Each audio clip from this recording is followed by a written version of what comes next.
Taking pictures and selling them is not only a great way to make money, but it's also very fun to do. In this video series, I'm going to be talking about stock photography online. And so this is where you upload your photos to stock photography agencies and their websites, and then you would get paid a commission or royalty whenever somebody purchases your pictures from these websites. And stock photography is never going away and will always be in demand. Although I must warn you, it is harder to make money selling photos nowadays than it is before, say a few years ago, because of the competition. However, there are people who are making six figures per year with stock photography. And this video series was created to help you rise above your competition. Lastly, I just want to say that stock photography is a great learning experience, and you're going to become a much greater photographer because of it. It's also satisfying when you see companies using your work and knowing that your work has value. And like I said earlier, it's fun.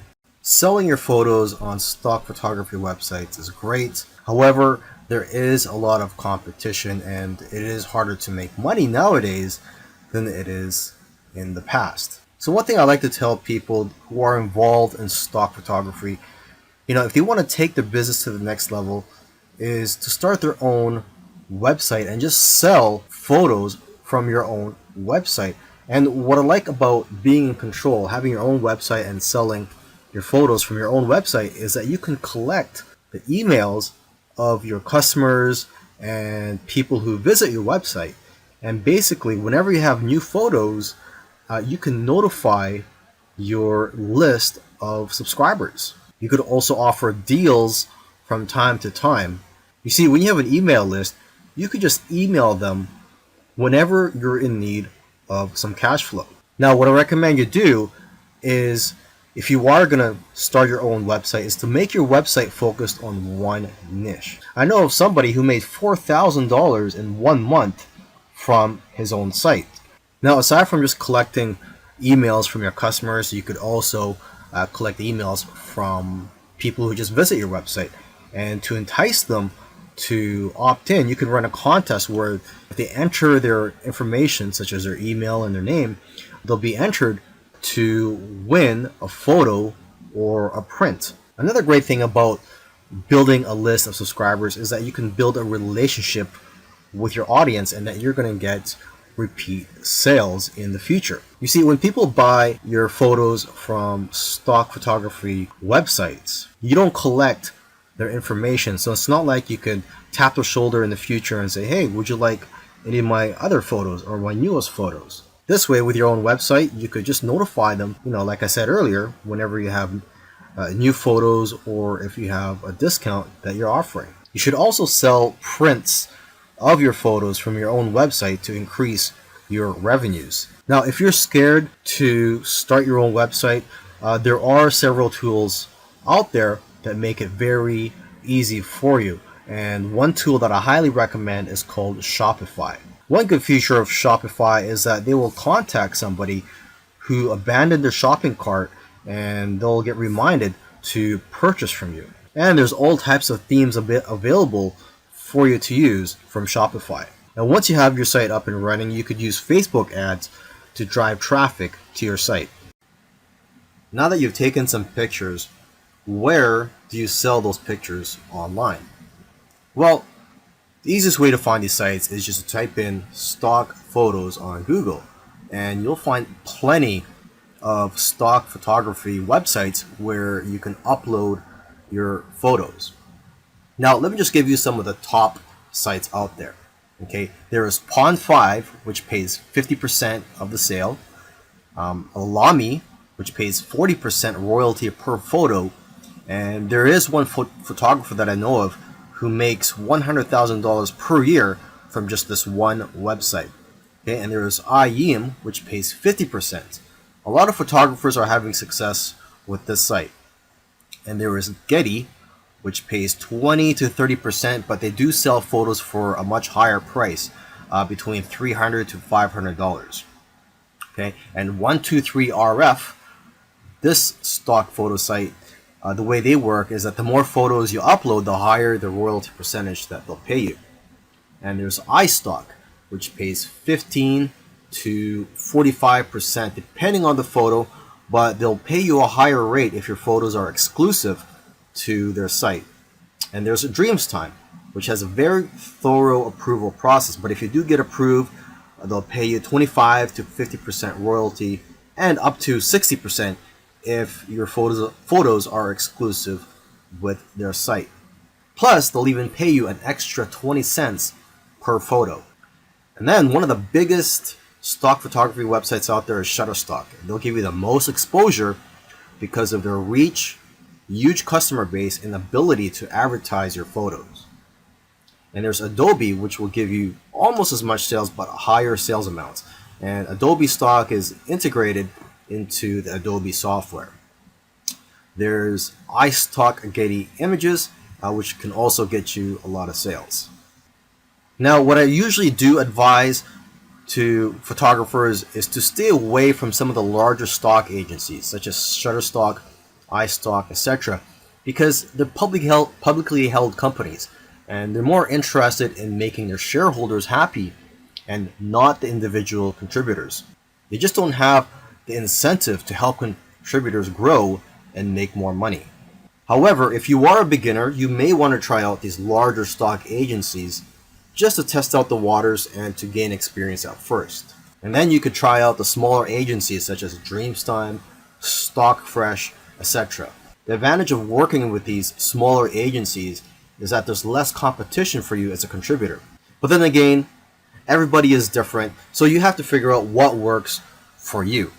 And interestingly, I know of somebody who makes more money uploading to free stock photo sites like Pixabay than other stock photo sites, because people have the option to donate to you when they download your photos for free. In the last video, I gave some tips on how to be successful if you were to upload to those larger stock photography websites. Now in this video, I want to give some tips on how to be successful just in general. So these tips will work whether you decide to go for the smaller stock photography websites or the larger stock photography websites. To start off with, you cannot be a generic photographer and make money with stock photography. To be successful, you have to niche down. You cannot be too broad. So you have to be very specific and also good at what you do. For example, portraits of people are always popular. So if you can focus on that, you'll probably do well. You should also stay in tune with what's going on in the world. People who are talking about the popular topics of today need images to support what they're saying. And if you are going to be uploading to multiple stock photography websites, you can use an app called MicroStalker for tracking your sales across multiple agencies. And lastly, if you're consistent, you'll increase your chances of being successful with stock photography. You'll do best if you upload a small amount of photos consistently. Now here are some quick photo tips for you. Only high quality photos are going to be accepted into stock photo sites. So if you want to have high quality photos, you need a high quality gear.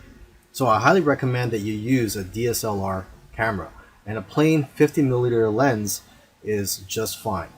Now you're going to want to try to take pictures that are difficult for regular people to take with their smartphones.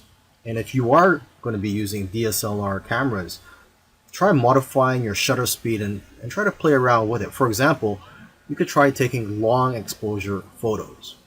Long exposure photos tend to sell more.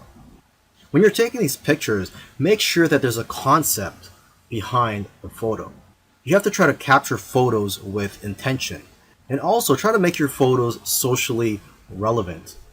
Another important key is to make sure that your picture elicits some type of emotion or has some type of purpose, such as showing that it's the fall season.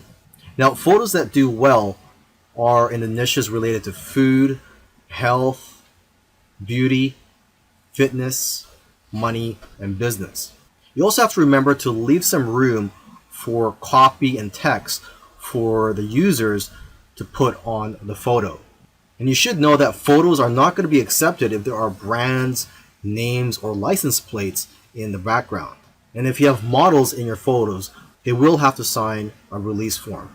In the previous video where I spoke about where to sell your photos online, I forgot to mention that you could also sell your photos directly from your phone, and there are a few apps available for that, but the most popular photo app right now is one called Phope. And with Phope, you download it, and I believe it's available both for the Android and the iPhone, and you get 50% of the sale. But you can make more money by joining what they call missions on Phope, and these missions are sort of like projects for brands and other companies.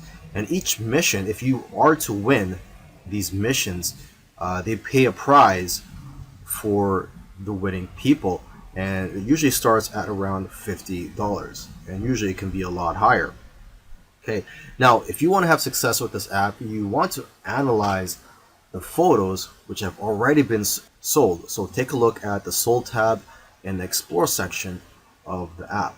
I also recommend that you analyze the profiles of people who have won missions or sold a lot of photos, as they usually have a lot of good photos which can give you ideas. And lastly, you could create a profile on Phope and follow people. So you can follow other photographers and they could follow you, and you guys could share tips with each other and be more successful in the long run. Earlier, I mentioned that you should try to avoid large stock photography websites such as Shutterstock.